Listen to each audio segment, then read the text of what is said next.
आज हम जानेंगे एडिट के बारे में। एडिट में जैसा कि पहला ऑप्शन आप देख रहे हो कंट्रोल Z वाला, ठीक है।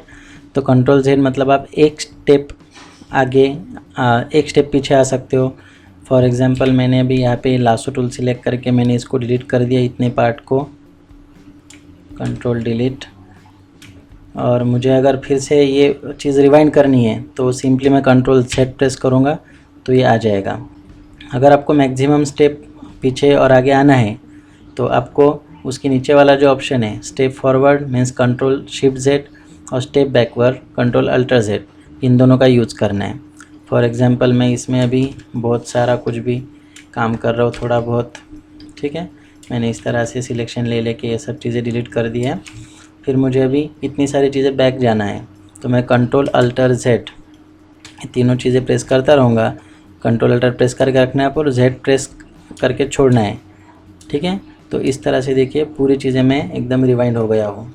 फिर मुझे अगर इन्हीं सारी स्टेप्स को अगर आगे जाना है तो मैं कंट्रोल और शिफ्ट प्रेस करूँगा और Z प्रेस करता रहूँगा, तो जो भी चीज़ें मैंने की थी मैं उसके आगे आ गया। तो इस तरह से आप स्टेप बैकवर्ड और स्टेप फॉरवर्ड का यूज़ कर सकते हो, ठीक है। तो मैं इसको फाइल को पहले जैसी थी वैसा कर दे रहा हूँ। फिर आपको एडिट में नेक्स्ट आता है फेड। तो फेड अपने कोई काम का ऑप्शन नहीं है, इसके लिए इसको स्किप करेंगे। उसके बाद आता है कट कॉपी पेस्ट पे स्पेशल, मतलब ये जो चीज़ें है ना कॉपी और पेस्ट ये सब। तो पहले हम कट के बारे में जानते हैं, ठीक है। तो कट अभी आपको डीएक्टिवेट दिख रहा है ये ऑप्शन कट वाला, तो उसको एक्टिव करने के लिए अपने को पहले तो कोई चीज़ है ना सिलेक्ट करनी पड़ेगी। बिना सिलेक्ट के ये चीज़ काम नहीं करता है, ठीक है। तो मैं फॉर एग्ज़ाम्पल मैं लासो टूल लेता हूँ और इन चीज़ को मैं ऐसे लीफ को मैन्युअली सिलेक्ट करता हूँ। देखिए मैंने कर दिया। फिर आप इसको कंट्रोल X प्रेस करके है ना कट कर सकते हो, या फिर एडिट में जाके आप यहाँ पे जो कट ऑप्शन है इसके ऊपर भी क्लिक कर सकते हो। जैसे मैंने सिलेक्शन लिया है, अभी मैं एडिट में क्लिक करूँगा तो देखिए कट ऑप्शन एक्टिव है। मैंने इसको कट कर दिया। फिर कट करने के बाद ये चीज़ यहाँ से गायब हो गई है, लेकिन ये गई कहाँ, ये कंप्यूटर के मेमोरी में स्टोर हो चुकी है। फिर आप जैसे ही आप इसको कंट्रोल V मीन्स पेस्ट करते हो, आप पेस्ट यहाँ से भी कर सकते हो। एडिट में जाके पेस्ट शॉर्टकट की कंट्रोल V है उसकी, तो कंट्रोल V आप जैसे ही करोगे तो ये पेस्ट हो जाएगा। फिर आप जितनी बार इसको पेस्ट करोगे उतनी बार ये आता रहेगा। देखिए यहाँ पे लेयर बढ़ रहे हैं, मीन्स के अलग अलग लेयर बन चुके हैं, इतनी सारी चीज़ें ये आ चुकी है इसके अंदर। तो सेम एक ही जगह पे वो पेस्ट हो रहा है, तो आप जितनी बार चाहे उसको वहाँ पे हज़ारों बार लाखों बार भी पेस्ट कर सकते हो, ठीक है। तो अभी मैं कंट्रोल अल्टर Z करता हूँ, देखिए वापस यहाँ से लेयर कम हो रहा है और ये चीज़ निकल जा रही है, तो ये निकल गया। अभी कट जैसा एक दूसरा ऑप्शन है कॉपी।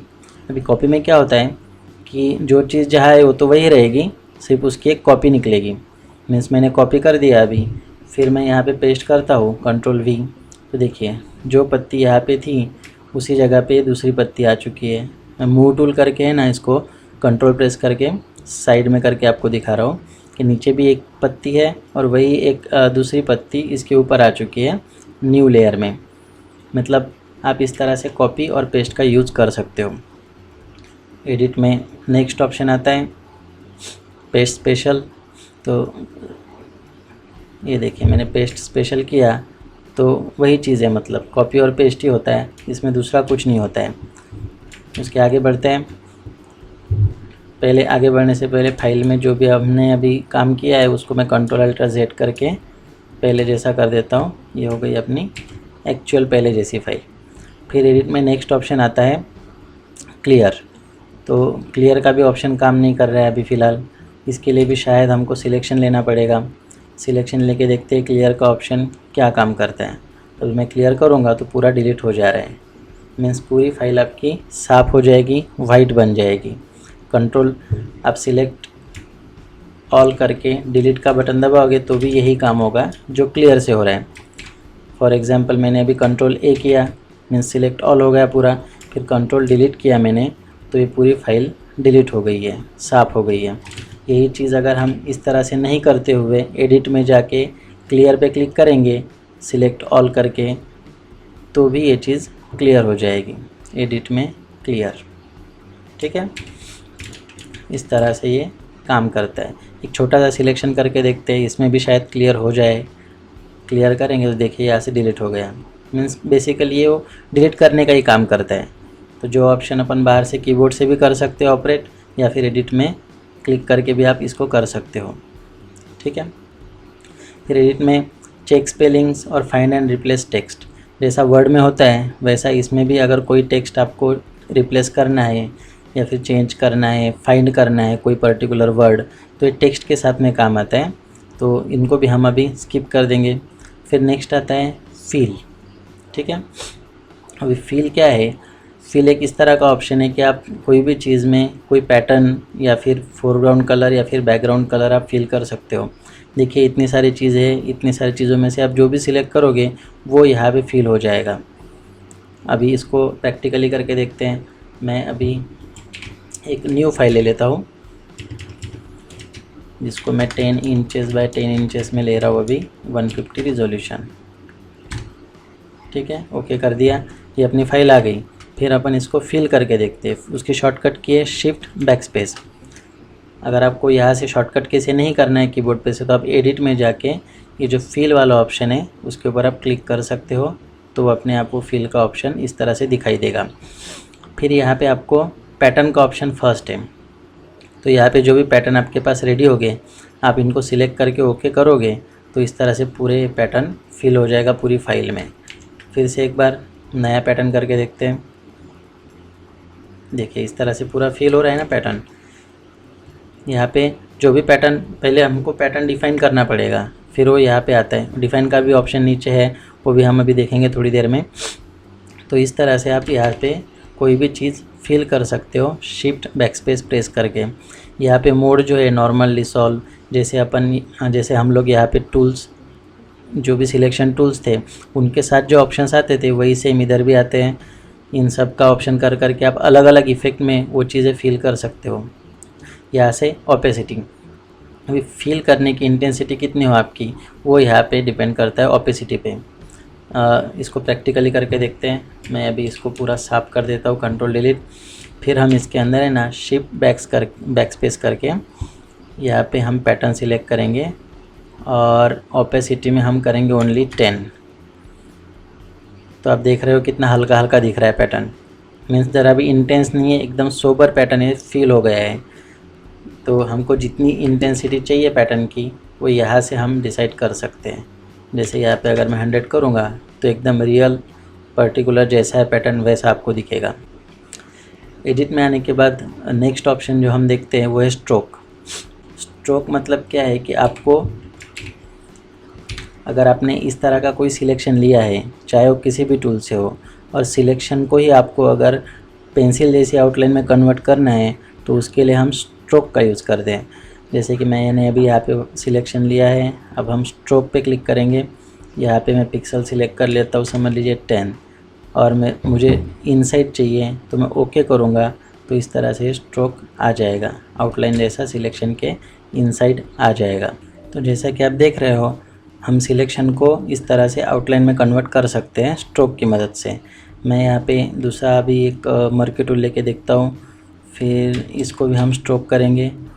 एडिट में जाके स्ट्रोक पे क्लिक किया हम लोगों ने, और यहाँ से हम समझ लीजिए ब्लू कलर सिलेक्ट करते हैं और मैं आउटलाइन देता हूँ 50 पिक्सल्स की। तो अभी इस बार मैं सेंटर में देता हूँ और ओके करता हूँ, तो आप देखेंगे कि इस तरह से 50 पिक्सल्स की आउटलाइन सिलेक्शन के सेंटर में आ चुकी है। तो बस स्ट्रोक का यही यूज़ है। नेक्स्ट ऑप्शन में आते हैं कंटेंट अवेयर स्केल। ये भी अपने कोई काम का नहीं है तो इसको अपन साइड में रखते हैं। नेक्स्ट ऑप्शन है पपेट रैप। पपेट रैप क्या है वो मैं आपको अभी समझाता हूँ। अभी जो भी चीज़ हम लोगों ने यहाँ पे बनाई है वो भी हम लोगों ने बैकग्राउंड में बनाई है। तो पपेट रैप को यूज़ करने के लिए हमको चाहिए होगा कि हम यहाँ पे एक नया लेयर बनाएं, क्योंकि लेयर के बगैर ये काम नहीं करेगा।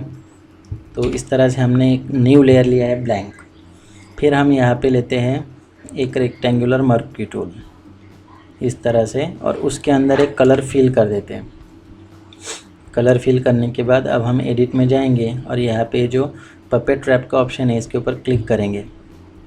ठीक है, तो इसके ऊपर क्लिक करने के बाद आप देखोगे कि इस तरह से एक जाल जैसा इसके ऊपर दिखता है। पर अभी इसका क्या मतलब है, तो आपको क्या करना है, सिंपली यहाँ पे 1 2 और ये 3 ऐसे 3 जगह पे पॉइंट लेने हैं और आपको इसको ऊपर वाले पॉइंट को ड्रैग करके खींचना है। तो देखिए जो भी चीज़ है वो एकदम ऐसी कर्व हो जाती है इन पॉइंट्स को ऊपर नीचे करने से, ठीक है। तो इसका डिज़ाइनिंग में कहाँ पे यूज़ होता है वो हम बाद में देखेंगे उसको। देखिए इस तरह से कोई भी चीज़ को आप मूव कर सकते हो, कर्व कर सकते हो। फिर हम इसको एंटर कर देंगे तो ये ऐसे फॉर्म में आ जाएगी।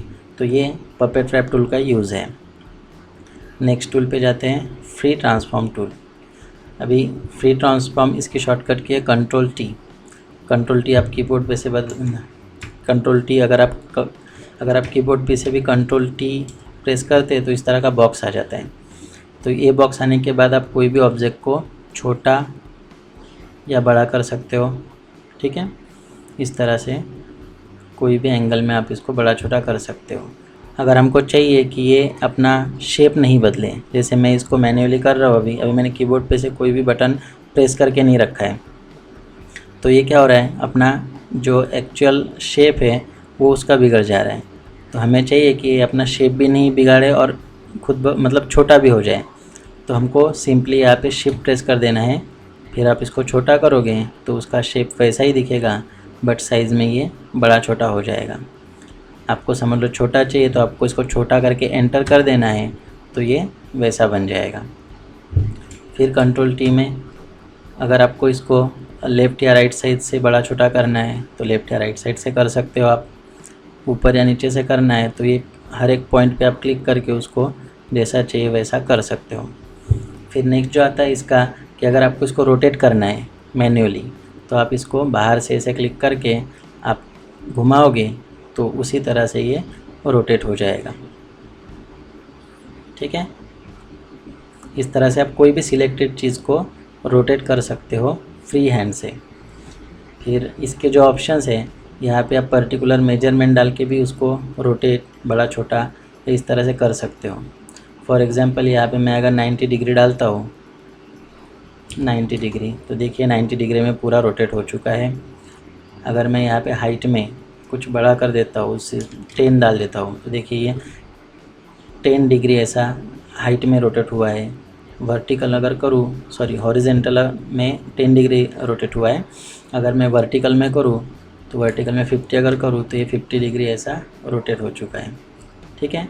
तो पर्टिकुलर न्यूमेरिक अगर आपको न्यूमेरिक के हिसाब से अगर आपको इसको रोटेट करना है तो यहाँ से आप नंबर्स की जगह पे कुछ भी डाल के अपने हिसाब से उसको रोटेट कर सकते हो। तो ये कंट्रोल टी टूल का यूज़ है जो कि फ़ोटोशॉप में बहुत ही बाद में ज़रूरी है, डिज़ाइनिंग में या फिर फ़ोटो मिक्सिंग में, हर एक चीज़ में चीज़ें बड़ी छोटी करने का तो काम लगेगा ही आपको। तो ये टूल बहुत काम आएगा। उसके बाद जो नेक्स्ट टूल है ट्रांसफॉर्म। अभी ट्रांसफॉर्म में क्या है, तो ट्रांसफॉर्म में यही सब चीज़ें यहाँ फ्री ट्रांसफॉर्म में अपने को हर एक चीज़ मैन्युअली करनी पड़ती थी। यहाँ पे क्या है, अमुक चीज़ें परफेक्टली आप कर सकते हो। जैसे इसका स्केल, ठीक है, स्केल के ऊपर आप क्लिक करोगे तो देखिए वही आ गया है जो आप फ्री ट्रांसफॉर्म करते थे, वही सेम चीज़ इसमें भी है। यहाँ से आप पर्टिकुलर नंबर डाल के कर सकते हो और यहाँ से फ्रीली कर सकते हो। तो यही सब चीज़ें हैं, वहाँ पे उसने एक लिस्ट में करके दी है। खाली एडिट में जाके आप ट्रांसफॉर्म करोगे तो स्केल, रोटेट, स्क्यू, है ना, डिस्टॉर्ट, ये सब चीज़ें, रैप, ये सब चीज़ें उसने जो यहाँ पे थी वही ये सब चीज़ें उसने यहाँ पे दे के रखी है। पर्सपेक्टिव, ठीक है, तो पर्सपेक्टिव के हिसाब से आप इसको ऐसे कर सकते हो, रोटेट, कम ज़्यादा, बड़ा छोटा, ठीक है। तो ये रैप की वजह से आप इसको इस तरह से कर सकते हो। यहाँ पे ये जो ऑप्शन है ये भी रैप का ही ऑप्शन है। आप चाहो तो इसके ऊपर क्लिक करो या वहाँ से रैप करो। तो ये देखिए आप इसको कोई भी चीज़ को ऐसे अंदर से भी रोटेट कर सकते हो। फोल्ड 3D टाइप आप इसको रोटेट कर सकते हो इसकी मदद से। अगर आपको पसंद है तो आप इसको एंटर मार देना तो ये वैसा ही बन जाएगा। फिर एडिट में जाके ट्रांसफॉर्म में ही और नीचे के जो ऑप्शंस है रोटेट 180 डिग्री, तो क्लिक करोगे तो सीधा 180 डिग्री घूम जाएगा। कंट्रोल सेट करते हैं, फिर एडिट में जाएंगे, ट्रांसफॉर्म में जाएंगे, यहाँ पे फिर 90 डिग्री अगर आप करोगे तो ये 90 डिग्री घूमेगा। बस यही सब चीज़ है, आप इसको याद रखना। अगर आपको कोई भी चीज़ पर्टिकुलर डायमेंशंस में अगर रोटेट करनी हो तो यहाँ से ये हॉरिजेंटल, वर्टिकल, ये सब चीज़ें करके आप उसको कर सकते हो। इसके बाद हम जानते हैं डिफाइन ब्रश प्रीसेट के बारे में। डिफाइन ब्रश प्रीसेट क्या होता है? तो आप अपने हिसाब से फ़ोटोशॉप में जैसे आप देख रहे हो, अगर मैं यहाँ पे अभी ब्रश सिलेक्ट कर लेता हूँ तो आप देखोगे कि यहाँ पे बहुत सारे ब्रशेस ऑलरेडी रेडीमेड बने हुए ही हैं।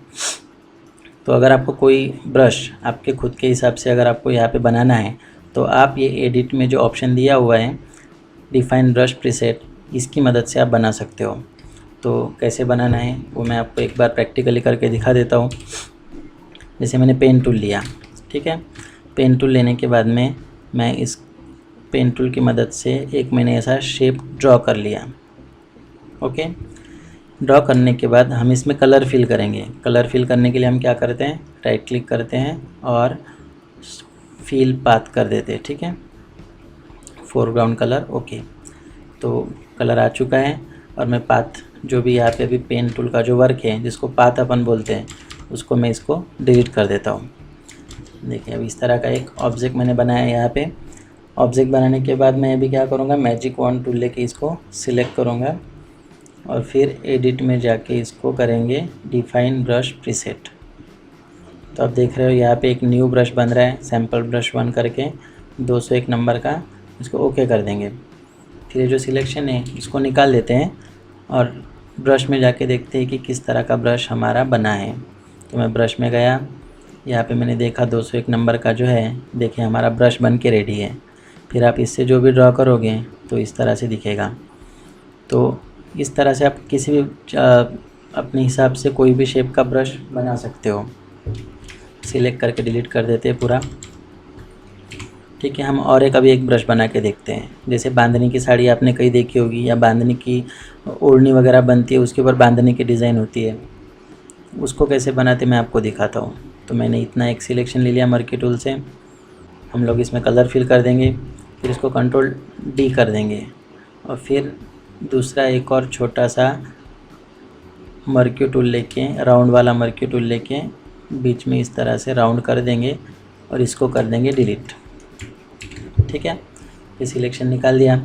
उसके बाद हमको मैजिक वॉन्ड टूल सिलेक्ट करना है और इसके ऊपर इस तरह से क्लिक कर देना है, तो पूरा ब्लू कलर सिलेक्ट हो जाएगा। देखिए पूरा ब्लू कलर सिलेक्ट हो गया। इसके बाद हमको करना है एडिट में जाके डिफाइन ब्रश प्रीसेट। तो देखिए यहाँ पे मेरा ब्रश बन के रेडी है। फिर हम क्या करेंगे, इससे फिर से हम पेंसिल सिलेक्ट करेंगे। पेंसिल भी कर सकते हो आप, या तो ब्रश भी कर सकते हो। तो यहाँ पे जो लास्ट में दिखेगा ना, वो हमारा नया ब्रश दिखेगा।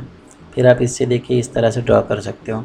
लेकिन अभी क्या हो रहा है ना, इसका स्पेसिंग बहुत कम है, इसके लिए ये जो हर एक शेप जो है मेरा अलग अलग नहीं आ रहा है। तो इसका स्पेसिंग अगर आपको चेंज करना है तो आपको विंडो में जाके आपको ब्रश और ब्रश प्रीसेट दोनों में से कोई भी खोलना है। देखिए यहाँ पे आ गया था, ये रहा ब्रश प्रीसेट, ये रहा ब्रश। तो इसमें आने के बाद में ये जो स्पेसिंग का ऑप्शन है इसको आपको बढ़ा देना है, जितना चाहिए उतना स्पेसिंग बढ़ा देना है आपको, और इसको ऐसे ही यहाँ पे छोड़ देना है, या फिर आप इसको यहाँ से मिनिमाइज़ कर सकते हो। फिर देखिए आप ये ब्रश का यूज़ करोगे तो इस तरह के आपको शेप दिखने लगेंगे। तो फिर ब्रशेस में जाते हैं हम और थोड़ा स्पेसिंग और बढ़ा देते हैं। तो देखिए इस तरह से ये अपना नया ब्रश बन के रेडी है। यहाँ से आप अलग अलग कलर भी ले सकते हो। इस तरह से आप अपने को जो भी चाहिए वैसे शेप बना के उनको ब्रश में कन्वर्ट कर सकते हो। ये नेक्स्ट ऑप्शन सीखते हैं, डिफाइन पैटर्न। डिफाइन पैटर्न एक बहुत ही इम्पोर्टेंट ऑप्शन है।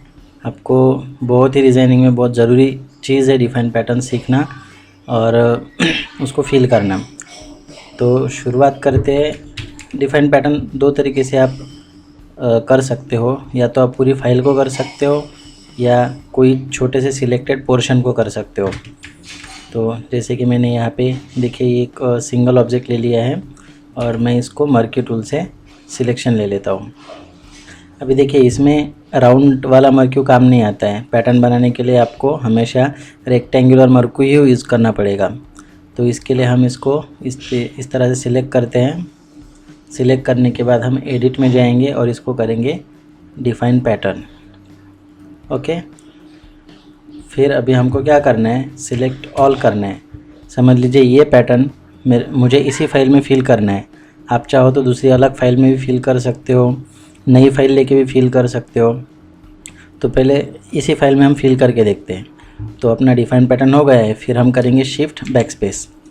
जो फिल करने का ऑप्शन था अपना, जो यहाँ पे आ रहा था ना एडिट में, ठीक है, शिफ्ट F5 प्रेस कर सकते हो आप, या फिर शिफ्ट बैकस्पेस से भी आएगा। तो फिल का ऑप्शन हम लोगों ने यहाँ पे एक्टिव कर दिया है। फिर हम यहाँ से ये जो यहाँ पे लास्ट जो पैटर्न बना है इसको सिलेक्ट करेंगे और ओके करेंगे। तो देखिए ये जो चीज़ है पूरी एक पैटर्न की तरह पूरी फाइल में फिलअप हो गई है। इसी तरह यही चीज़ मुझे दूसरे किसी फाइल में अगर फिल करनी है तो दूसरी किसी फाइल में भी आप ये चीज़ फिल कर सकते हो। फॉर एग्ज़ाम्पल मैं इतना सिलेक्शन लेता हूँ इसमें, और इसमें मैं इस फाइल को, इस पैटर्न को फिल कर देता हूँ। देखिए इस तरह से फिल हो गया। अब ये फाइल बहुत छोटी है, इसके लिए पैटर्न के जो ऑब्जेक्ट है बहुत ही 4 और 4 8 ऑब्जेक्ट दिखाई दे रहे हैं। जितनी बड़ी फाइल में आप फिल करोगे उतना ज़्यादा पैटर्न छोटा दिखेगा। अभी मैं यहाँ पे फॉर एग्ज़ाम्पल 30 इंचेस की एक फ़ाइल लेता हूँ बाय 45 इंचेस की, ठीक है, 30 बाय 45 इंचेस की एक फ़ाइल लेते हैं और इसको मैंने ओके कर दिया। न्यू फाइल ली है, इसमें हम ये पैटर्न फिल करेंगे। देखिए इस तरह से ये पूरा पैटर्न दिखने लगा है। तो इस तरह से आप डिफाइन पैटर्न उसको इस तरह से फिल कर सकते हो, ठीक है। एडिट में अब हम इसके अगला ऑप्शन देखते हैं। अभी देखिए डिफाइन पैटर्न होने के बाद ये जितने भी ऑप्शंस हैं इनको हम स्किप कर देंगे क्योंकि इनका कुछ यूज़ डिज़ाइनिंग में है नहीं। और तो लास्ट ऑप्शन देखते हैं प्रेफरेंस। प्रेफरेंस का यूज़ हम क्या करते हैं, एक सेटिंग है एक तरह का फ़ोटोशॉप का, कि जो आप एक बार करके रखोगे तो आपको बार बार इसको करने की ज़रूरत नहीं पड़ेगी।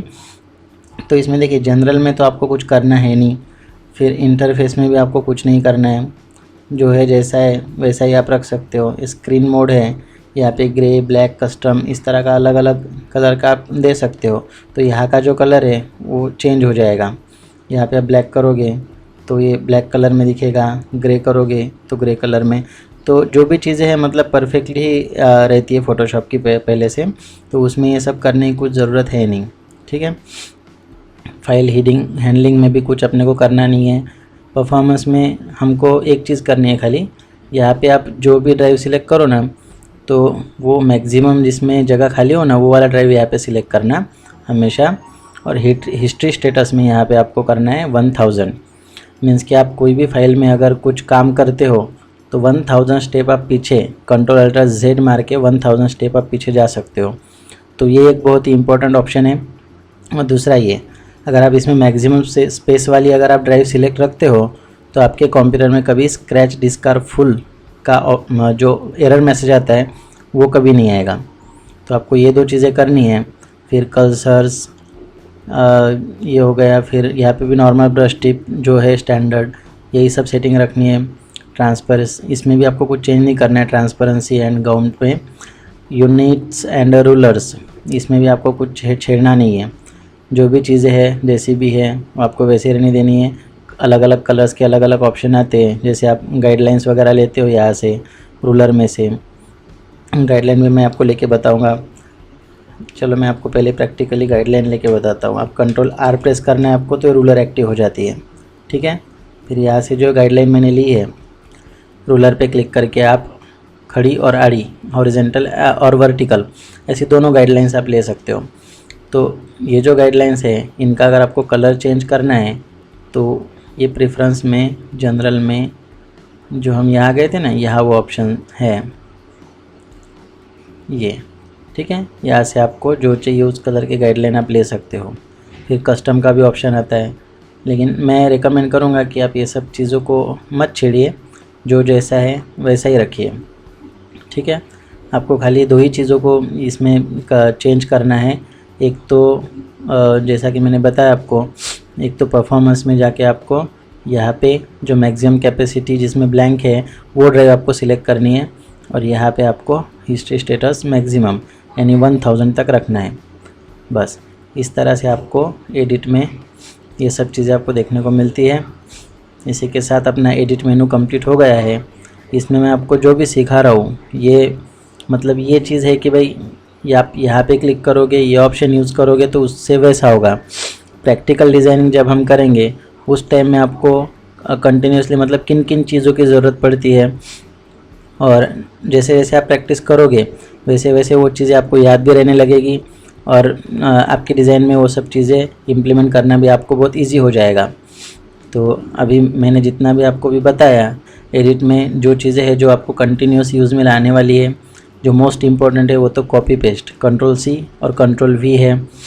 ठीक है, इसके बाद ये fill means pattern, define pattern, और ये फिल वाला ऑप्शन, ये दो मोस्ट इम्पॉर्टेंट चीज़ें हैं।